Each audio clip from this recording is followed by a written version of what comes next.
Welcome to the DCTV News at Noon program. I'm Kelsey Kiesling. And I'm Kendra Cook. Dolores County Broadcasting Network is the producer of DCTV with support from the Southwest TV Translator Association. If you have a news topic or event you'd like to see covered, give us a call. The studio number is 677-4119. Today's show runs Monday at noon and is uploaded to our YouTube channel and our DCTV News at Noon Facebook page to watch on demand. Today is August 20th, 2018, and now the news at noon. According to the Cortez Journal, with a photo by Douglas C. Pizak with the AP, the U.S. Department of the Interior has backed away from its proposal to sell off about 1,600 acres of public land in Utah that once was part of the Grand Staircase Escalante National Monument. The proposal kicked up a firestorm of protest from environmentalists. The Salt Lake Tribune reported Friday that Deputy Interior Secretary David Bernhardt rescinded the proposal. It was contained in a management plan for hundreds of thousands of acres of land that President Donald Trump had ordered removed from Grand Staircase and another Utah monument, Bears Ears. The Tribune said Interior Secretary Ryan Zink had not been informed of the proposal and learned about it in the news media. As the Washington Post reported, some of the land that had been targeted for potential sale adjoins the property of Mike Knoll, an avid supporter of Trump who advocated for the scaling back of Grand Staircase. Knoll's 40-acre property sat within the original boundaries that were drawn when President Bill Clinton designated the national monument in 1996. His property was left outside Grand Staircase's boundary when the Trump administration cut its 1.9 million acres in half. From the Cortez Journal, courtesy photo. The Four Corners Recycling Initiative asks its recyclers in Mancos to help fund the bins and keep the drop-off points tidy. The bins in Mancos have been overflowing this summer, which causes blowing trash and a cleanup problem for residents and city employees, Casey Simpson of Four Corners Recycling said in a press release. Sometimes the bins have been contaminated, which may render the load useless.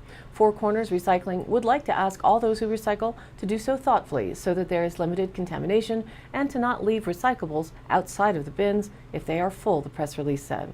These measures will help ensure that this free public drop-off site remains available to the public. Four Corners Recycling also said that because of the contamination, overflow, and additional bin pulls this year, it needs $1,280 to keep the bins in place until state-funded rebates are awarded in October. It asks that businesses and recyclers quote, chip in and help us reach this $1,280 funding goal.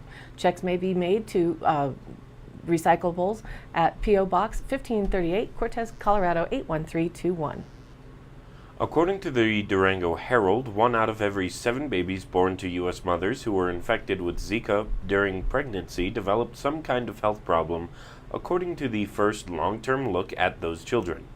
The study, released August 7th, focused on the children of women in Puerto Rico and other territories where most of the U.S. cases were seen when the disease swept across the Americas more than 2 years ago. Most people infected with Zika don't get sick. In others, it can cause a mild illness with fever, rash, and joint pain. But infection during pregnancy can lead to severe brain-related birth defects. Earlier studies focused on these birth defects. The new research is unique in that it's a large study that looked for conditions that became apparent only later, said Margaret Honine of the Centers for Disease Control and Prevention, one of the authors. The researchers looked at 1,450 kids who were at least 1 year old and whose mothers were infected with Zika while pregnant. Most were in Puerto Rico, but the count included American Samoa, the Marshall Islands, the U.S. Virgin Islands, and Micronesia. Of those children, 6% had birth defects such as abnormally small heads, damaged brains, or eye irregularities. That's about 30 times what's seen in children generally. The percentage rose to 14 when the researchers also counted later developing problems possibly caused by Zika, including seizures, developmental delays, and difficulty swallowing or moving. Researchers also found that not enough kids were being checked for problems. For example, only about a third received recommended eye exam by a specialist, half got a hearing evaluation, and less than 2/3 got brain scans. Reported in the Journal, Jim Mimiaga photo credit. The long vacant old Walmart building in Cortez Plaza is slated to become the new home of the Rock Springs Church. Plaza owner Tom Maley and church leaders were given preliminary approval for the project during Cortez Planning and Zoning Department's meeting on August 7th. Maley and senior pastor David Ramsey plan to renovate the former Walmart to provide services and programs for the non-denominational community church. Rock Springs is located in a facility east of Cortez on U.S. Highway 160 and has outgrown the space, Ramsey said. Quote, "Our attendance continues to grow, and we need the room," he said. "This new location will add value to an unused area on Cortez's east side and bring in positive activity." The building is 66,000 square feet, and the church plans to use 46,000 square feet and lease the rest. Renovation designs show the main auditorium for services has a capacity for 800 seats, but it will start out with 250. Rock Springs' current building seats 220 people. A smaller auditorium will be built for youth programs, and the church also plans meeting rooms and a child care area. Parking is adequate for the Sunday crowds, and the planning department required that the spaces be striped, which was recently completed. A sign for the church will go through a separate permit process, city planners said. The location is zoned as commercial highway. The Rock Springs Church has been in the area for 25 years and has 3 Sunday services at 8 a.m., 10 p.m., and noon. We like I think it's 8 a.m., 10 a.m., and noon actually.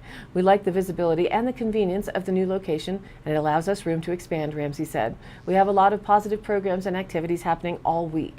He said the church has a welcoming attitude and is a place for families and individuals to support one another and offer assistance to those in need in the community. There are also youth programs, life groups, recovery programs, and a children's ministry. According to their website, rocksprings.church, Rock Springs Church offers, quote, contemporary worship, music, and a practical, relevant message. A fundraising campaign is planned for the renovation. The project will go before the Cortez City Council at the August 28th meeting. Reported by the Durango Herald, the Environmental Protection Agency will not release public comments before it makes a final decision on a proposed plan to clean up 26 mine sites over the next 5 years in the Superfund area near Silverton. In June, the EPA released the proposed plan, which identified quick action projects the agency wants to take, while it comes up with a long-term plan for improving water quality in the Upper Animas River. The proposed plan is expected to cost about $10 million. The release of the plan kicked off a 30-day public comment period, which was extended another month in response to requests by the public. The comment period ended Wednesday. When the Durango Herald asked EPA officials to review public comments, spokeswoman Cynthia Peterson said the public comments and the EPA's response won't be made available for review until the EPA makes a final decision. And now let's take a look at the weather. Taking a look at the national weather map from NOAA, that area along the northern Rockies all the way south into Utah and Colorado will most likely see scattered rain and thunderstorms, while significant weather will impact southwestern Arkansas, northern Missouri, northeastern Louisiana with severe thunderstorms and heavy rains, with potential for flooding from that region north up through the lower Great Lakes, with eastern Nebraska, central and northern Iowa being included in the flood watch. Rains dominate the forecast throughout the south and southeast to the mid-Atlantic, while New England catches a break with high pressure dominating the skies today. And the west coast and western states remain under another high pressure system, keeping it dry along with much of the central plains and northern southwest. The regional outlook shows big changes on the way. Finally, looks like the monsoon will kick in for our area, but not until tomorrow. Today, an upper-level trough will continue to drop down from the Pacific Northwest and start moving across Wyoming into South Dakota. Eventually, it'll start digging across the plains, which will force the ridge to move to the east, which is exactly what we need for moisture to start moving up into the Four Corners.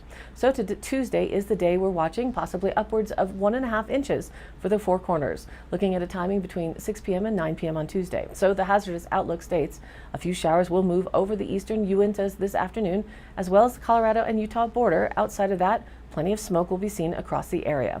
Moisture will stream up from the south as the monsoon finally makes its appearance over our area. Scattered showers and thunderstorms will occur each afternoon and evening throughout most of the week. So our local 5-day DCTV breakdown looks like this. Today, widespread smoke, sunny with a high near 86 degrees. Southeast winds around 10 miles an hour, becoming southwest in the afternoon. Then tonight, widespread smoke before midnight, partly cloudy with a low around 59. South-southwest winds 5 to 10 miles an hour, becoming southeast after midnight. Tuesday, scattered showers and thunderstorms, mainly afternoon. Partly sunny with a high near 83. Southeast winds 5 to 15 miles an hour, becoming southwest in the afternoon. And the chance of precipitation is 40%. Tuesday night, a 50% chance of showers and thunderstorms, mostly cloudy with a low around 58. West-southwest winds 5 to 10 miles an hour, becoming south-southeast in the evening. Again, Wednesday, a 40% chance of showers and thunderstorms, mostly cloudy with a high near 80 degrees. South-southwest winds 5 to 10. Wednesday night, a 30% chance of showers and thunderstorms, mostly cloudy with a low around 57. And into Thursday, a chance of showers and thunderstorms also possible in the afternoon, mostly sunny with a high near 81 degrees. Chance of precipitation is 30%. And Thursday night, partly cloudy with a low around 56. Then it clears up Friday, sunny with a high near 84. Friday night, partly cloudy with a low around 57. And Saturday, mostly sunny with a high near 83. Saturday night, partly cloudy with a low around 58. And now back to the news. According to the Durango Herald, U.S. health officials are eliminating special regularities for gene therapy experiments, saying that what was once exotic science is quickly becoming an established form of medical care with no extraordinary risks. A special National Institutes of Health Oversight panel will no longer review all gene therapy applications and will instead take on a broader advisory role, according to changes proposed Wednesday. The Food and Drug Administration will vet gene therapy experiments and products as it does with other treatments and drugs. It's an extraordinary milestone for a field that has produced only a few approved treatments so far, and not all experts agree that it doesn't still need special precautions. Gene therapy aims to attack the root cause of a problem by deleting, adding, or altering DNA, the chemical code of life, rather than just treating symptoms that result from a genetic flaw. When it was first proposed, there were so many safety worries and scientific unknowns that the NIH created a panel of independent scientists called the Recombinant DNA Advisory Committee, or RAC, to assess each experiment and potential risks in patients. The risks were underscored in 1999 when a teen's death in a gene experiment put a chill on the field. Since then, much has been learned about safety, and last year the FDA approved the nation's first gene therapies for cancer and an inherited form of blindness.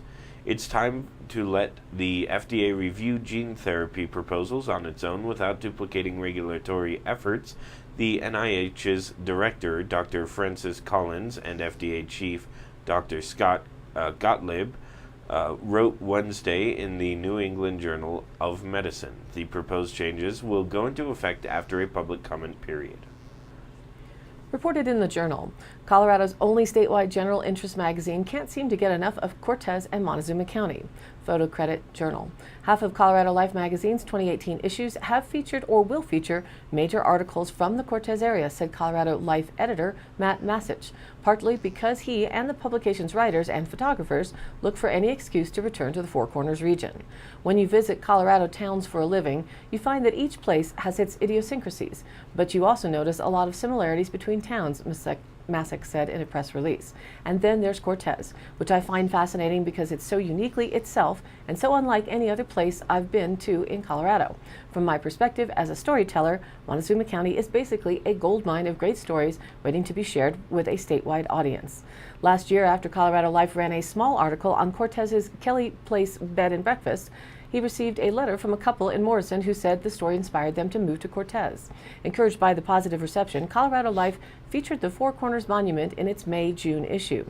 A story in Colorado Life's September-October 2018 issue, which hits newsstands and subscribers around Labor Day, tells how the, quote, fruit sleuths of the McElmo Canyon-based Montezuma Orchard Restoration Project, or MORP, are tracking down and saving the county's heritage apple varieties. Cortez gets its turn in the statewide spotlight with a photo-heavy 8-page feature in the November-December 2018 issue devoted to the community's most interesting people and places. Colorado's Life coverage is making an impact, said Kelly Kirkpatrick, Director of Tourism for the Mesa Verde Country Visitor Information Bureau. Life in Southwest Colorado has a different pace than much of the state, one that connects the past with the future, Kirkpatrick said. This valley has so much history, but such a vitality in the people that choose to live here. Colorado Life takes these stories of our community and makes them real to their readers. Colorado Life magazine publishes 6 issues a year in celebration of the nature, history, wildlife, and people of Colorado. The magazine is based in Fort Collins and is family owned by Chris and Angela Admonson. For more information, you can visit them online at coloradolifemagazine.com. According to the Durango Herald, local law enforcement will conduct a sobriety checkpoint this weekend in an effort to curb drunken driving. Around 20 officers with the Colorado State Patrol, Durango Police Department, and La Plata County Sheriff's Office will enforce the checkpoint from 4 p.m. Friday to 2 a.m. Saturday. The dates that were chosen for the checkpoint are random and have no affiliation with any event going on in the community, Burke said.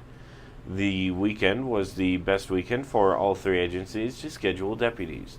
A sobriety checkpoint was last done in La Plata County on May 25th when officers stopped 465 vehicles. 2 arrests were made. The checkpoint is funded by a high visibility enforcement grant issued by the Colorado Department of Transportation. The checkpoint is more about education and awareness of drinking and driving rather than attempting to catch people, Burke said.